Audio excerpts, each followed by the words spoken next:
como é que fica segunda-feira que vem, como é que fica pós-eleições, de ficar na cara que o Maduro levou isso na mão grande, né? Então, assim, hoje é dia 22 de julho, né? Vamos jogar uma semana pra frente.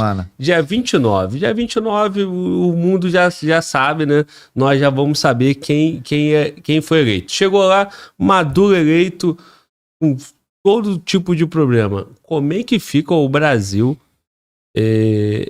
com esse protagonismo que deveria ter? E o que o Brasil tem que fazer numa situação dessa? Olha, é uma situação muito difícil, né? Porque primeiro, para você provar, né? Você comprovar que teve fraude, isso aí vai ser muito polêmico, né? Num cenário desse.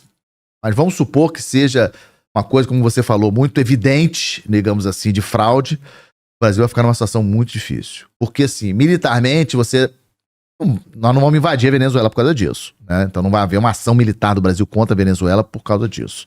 Não seria o caso. Seria uma coisa meio radical, digamos assim, invadir um outro país porque achou que as eleições lá foram fraudadas, digamos assim. Lembrando que não tem observadores. O que a gente pode... Por isso que eu tô falando, né? É isso que eu tô querendo dizer. Como é que você vai provar que não teve, entendeu? Uhum. Né? Me chamou muita atenção quando eu recebi essa notícia de que o Brasil não iria mandar, né? E a Europa foi impedida de mandar. Eu escutei que o Brasil foi convidado para mandar, mas decidiu não mandar. Eu achei estranho essa decisão de não mandar. É porque também se manda, teria que referendar, né? Não, né? Exatamente. Então, olha, como lá é complicado... Foi justo, tanto é que o Brasil estava aqui, o Brasil é liderança na América do Sul. É complicado, não sei complicado. Se eu iria também, então, eu acho que nós estamos assim, se acontecer isso que você falou, do Maduro ser reeleito e ter suspeitas de que foram fraudadas, infelizmente a gente vai ter que conviver com essa situação. A minha maior preocupação é banho de sangue, né? Ou seja, ter realmente uma revolta, uma guerra civil. Uma guerra civil na Venezuela não interessa para ninguém na região, né? Obviamente, a Venezuela teve milhões de venezuelanos fugindo do país em função da péssima situação econômica, né? A Venezuela era a potência econômica aqui da América do Sul, né? Grande produtor de petróleo, etc. A produção da Venezuela caiu, despencou, né? Pela incompetência dos governos que lá estavam, né? É importante a gente falar a verdade, né? Incompetência dos governos do Chávez e do Maduro. Então, que foram aí, digamos assim, mal administrando o patrimônio que a Venezuela tinha em termos de riquezas, etc, etc. Então, assim, eu espero que não tenha um banho de sangue, né? Morte de gente, alguma coisa nesse sentido. Eu gostaria muito que as eleições lá fossem limpas, né? Tivesse uma renovação, porque afinal de contas é isso que é a democracia, né? Poder ter a renovação, alternância de poder, entrar um novo governo, tentar melhorar as condições de vida da população venezuelana. É isso que eu espero. Mas se não acontecer, infelizmente eu acho que o governo brasileiro não vai fazer nada. Não vai fazer nada. Porque vai ficar aquela coisa de que não temos como provar, de que foram fraudadas as eleições. E, infelizmente, a gente vai ter que conviver com mais um período aí de governo Maduro. E a relação entre os países, né? Porque no início do governo atual, o presidente da Venezuela, o Maduro, esteve no Brasil e foi bem recebido. Inclusive, gerou polêmica, eu não quero te jogar nessa questão política, mas fala do presidente Lula que a democracia... lá tem uma democracia relativa, né? E ele foi muito bem recebido aqui, lembrando que ele tem aqui aquela questão com os Estados Unidos ou com a Corte Internacional. O que aconteceu, assim, no primeiro ano do governo Lula, houve uma tentativa, na minha avaliação correta, de ressuscitar a Unasul, a União dos Estados Sul-Americanos. E aí é um parênteses que eu acho importante. A gente confunde muito a questão da Unasul, a gente olha muito a Unasul do ponto de vista ideológico, ou seja, o cara é de esquerda, o cara é de direita, etc. Enquanto a gente deveria ver isso como uma questão geopolítica. Porque, por exemplo, na Europa, você tem a União Europeia, você tem governo de esquerda e governo de direita. No Sudeste Asiático, você tem a ASEAN, que você tem governo de direita e governo de esquerda. Você tem um Vietnã participando da ASEAN, que é um partido comunista. E você tem um governo da Indonésia, que é um governo de direita. Ou seja, por quê? A ideia é geopolítica. A ideia é você ter a mesma região geográfica coordenando suas ações, coordenando questões econômicas, etc. Porque esse mundo hoje, Glauber, é uma briga de cachorro grande. Você tem aí Estados Unidos, você tem China, você tem a União Europeia como os três principais, tem a Rússia, a Índia, mas assim, são grandes economias. Então eu acho que uma América do Sul unida seria melhor. Então a ideia de ressuscitar a América do Sul, a Unasul, eu não sou contra. Em maio do ano passado, teve uma tentativa do governo brasileiro de ressuscitar. Eles trouxeram os presidentes de quase todos os países da América do Sul aqui no Brasil, né? Mas essa tentativa ela se mostrou muito fraca. Professor, dia 28, tá? 28 agora é domingo. Próximo domingo. Temos eleições na Venezuela e aí, o Maduro ganha, tem uma surpresa por lá. O que muda o cenário aqui na América do Sul, Brasil, por favor? Olha, eu estou bastante preocupado, né? Na verdade, por ser o nosso entorno estratégico. Aliás, é um conceito até que eu queria compartilhar com seus ouvintes, né? Acho que é importante. A Política Nacional de Defesa, ela tem um conceito chamado Entorno Estratégico Brasileiro, que é América do Sul, Atlântico Sul, Costa Ocidental da África e Antártica. Então, a América do Sul, logicamente, é o nosso entorno estratégico imediato, né? A área de interesse total do Brasil. Brasil disparado, a potência da América do Sul, né? População, economia, poder militar, etc. E a situação na Venezuela me preocupa bastante, porque há fortes indícios, por tudo que eu tenho visto, de que a oposição tem chance de vencer, tirando o Maduro do poder. E aí vem aquela questão, será que o Maduro vai aceitar perder as eleições? Como é que essas eleições vão ser na prática? Se elas vão ser realmente honestas? Se não vão ser? Qual o resultado dessas eleições? Então eu estou muito de olho nessas eleições. Estava preocupado com a possibilidade do Maduro, antes das eleições, fazer um ataque à região do Essequibo. A região do Essequibo é uma região da Guiana, vizinha da Venezuela. 2/3 da Guiana é essa região do Essequibo. A Venezuela, ela reivindica essa região desde o século XIX, na verdade. Ela não respeita que essa região faça parte da Guiana. Esse assunto está na Corte Internacional de Justiça em Haia, né? A Venezuela fez um plebiscito no dia 3 de dezembro do ano passado, para ter a confirmação da população de que essa região do Essequibo é realmente venezuelana. Mais de 95% da população que votou a favor de considerar aquela região do Essequibo como território venezuelano. O Maduro publicou um decreto anexando a região, mas na prática a região continua na Guiana, mas ele anexou, mostrou um mapa mostrando a região do Essequibo como parte do território venezuelano. Então, se vocês forem buscar na internet mapas oficiais da Venezuela, vocês vão ver o território do Essequibo como fazendo parte da Venezuela. É um ponto importante. E eu tinha muita preocupação de que a Venezuela fosse fazer, com esse cenário de possibilidade da oposição vencer as eleições na Venezuela, eu tinha preocupação de que a Venezuela fosse fazer uma ação militar na Guiana para justificar estar em estado de guerra e aí cancelar as eleições. Eu tinha essa preocupação, falei isso no Conexão Gel, da possibilidade disso acontecer, mas nós já estamos aí na segunda-feira, por enquanto isso não aconteceu, ainda bem. Acho que aí teve a atuação do governo brasileiro, acho que o governo brasileiro atuou no sentido de alertar a Venezuela para não tentar nada nesse sentido, né? Inclusive o Exército Brasileiro mobilizou um reforço militar lá em Pacaraima, que é a cidade fronteiriça de Roraima com a Venezuela.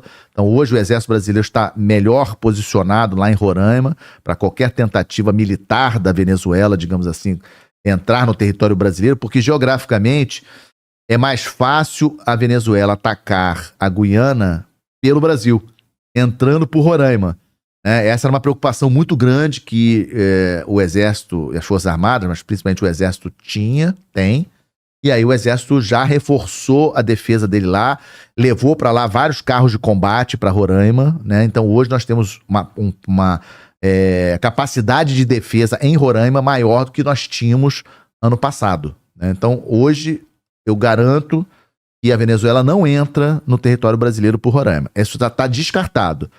Mas não impede da Venezuela fazer alguma ação pelos rios, né? Porque ali é floresta amazônica, né? Mas fazer uma ação pelos rios. Existe um rio especificamente que nasce na Venezuela e entra na Guiana. Então talvez por esse rio ela pudesse fazer uma ação de operações especiais, alguma coisa nesse sentido. fazer ali montar uma base dentro do território da Guiana, que é esse Equibo, né, território que a Venezuela acha que é dela, e em função disso ela decretar um estado de guerra e aí cancelar as eleições. Mas isso não aconteceu. Então vamos aguardar as eleições domingo. Eu acho que a oposição pode surpreender e aí fica aquela incógnita, né? Como que vai ser, se realmente as eleições vão ser eleições limpas, se os votos vão ser contados corretamente, etc. E o resultado dessas eleições. Mas na América do Sul, hoje, a questão mais preocupante é essa questão da Venezuela com a Guiana Esequiba. Só um detalhe, Glauber, importante também para os ouvintes. A gente não pode esquecer que a Guiana hoje é o país do mundo que mais cresce economicamente por causa do petróleo. Em 2015, começou a extrair petróleo do mar da Guiana, uma empresa americana. Essa é uma dificuldade para a Venezuela, porque lá tem plataforma da Exxon. Eu ia falar sobre isso. Plataformas da Exxon, que é americana, né? Então acho que isso aí é uma dificuldade maior para a Venezuela querer fazer algum ataque militar. Então acho que eu descarto a possibilidade de um ataque militar contra essas plataformas. Acho que isso aí está descartado.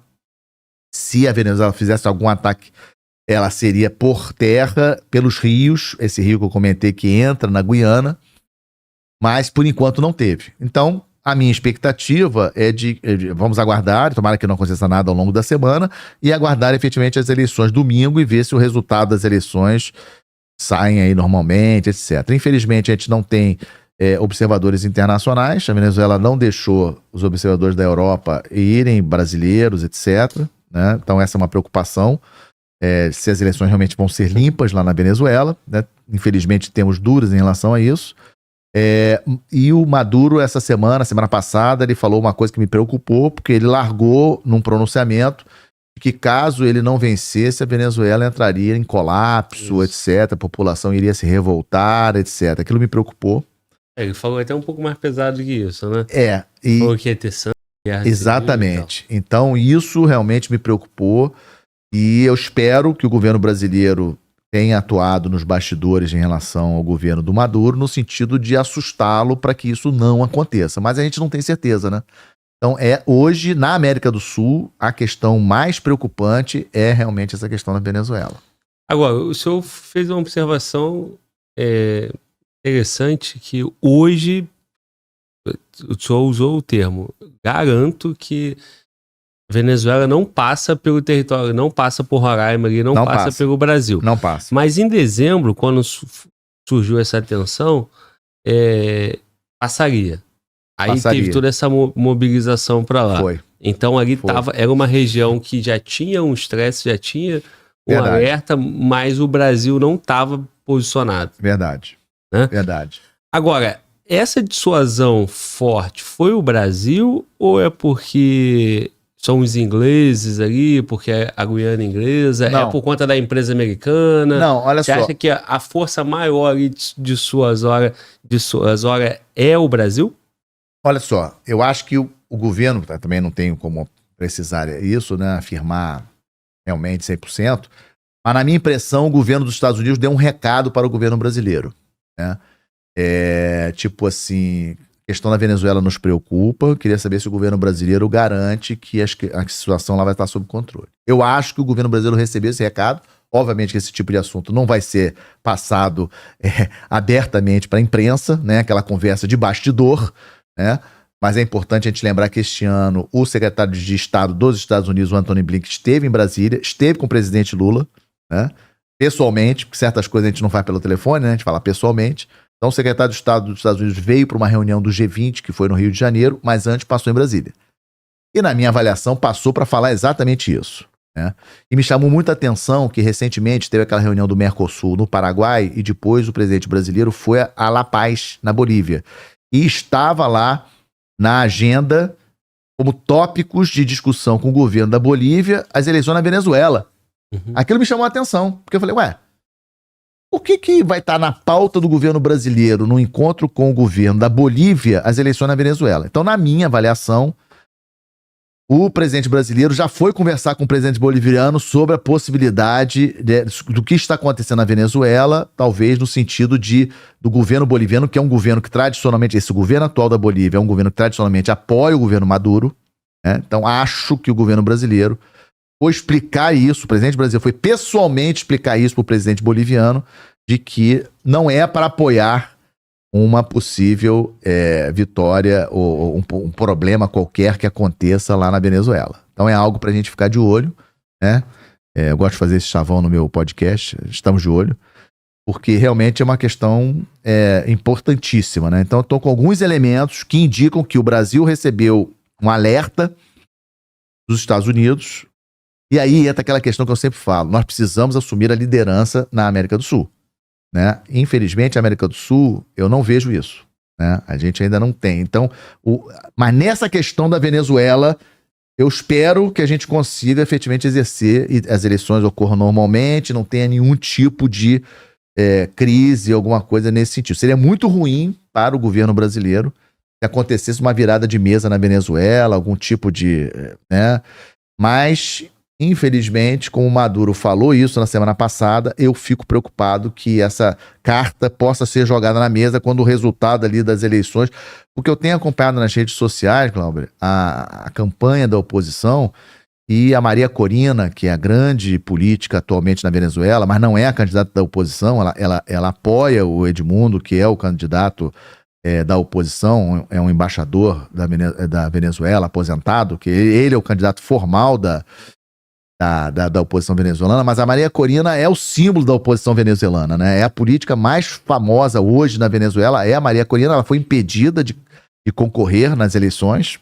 Já não tá tão... Já não é tão democrático assim, né? Já foi impedida de concorrer nas eleições, mas ela tem rede social, então ela posta nas redes sociais dela os vídeos, né, da campanha, e eu fico impressionado com a quantidade de gente na Venezuela que está seguindo a campanha da oposição.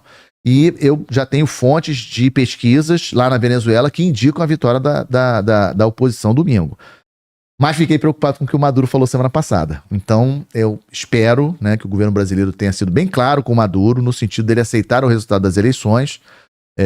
Eu escutei agora, há pouco tempo, o presidente Lula falou que não vai interferir, que não tem nada, mas a gente sabe que nos bastidores já deve ter sido passado algum recado para o presidente Maduro para não tentar alguma coisa para virar o jogo nas eleições. Mas eu sigo muito preocupado, muito preocupado. Professor, essa situação dos Estados Unidos, né, comunicar um alerta no Brasil, acho que isso é até uma questão natural, porque o Brasil é a maior economia, a maior força militar na América do Sul, né? Então, deveria ter esse protagonismo, né? Agora, não sabemos se tem tanto, né? Mas antes eu vou pedir para quem está em casa seguir e acompanhar o trabalho do professor Leonardo, que é lá no Conexão Gel. Aqui no YouTube tem um canal chamado Conexão Gel.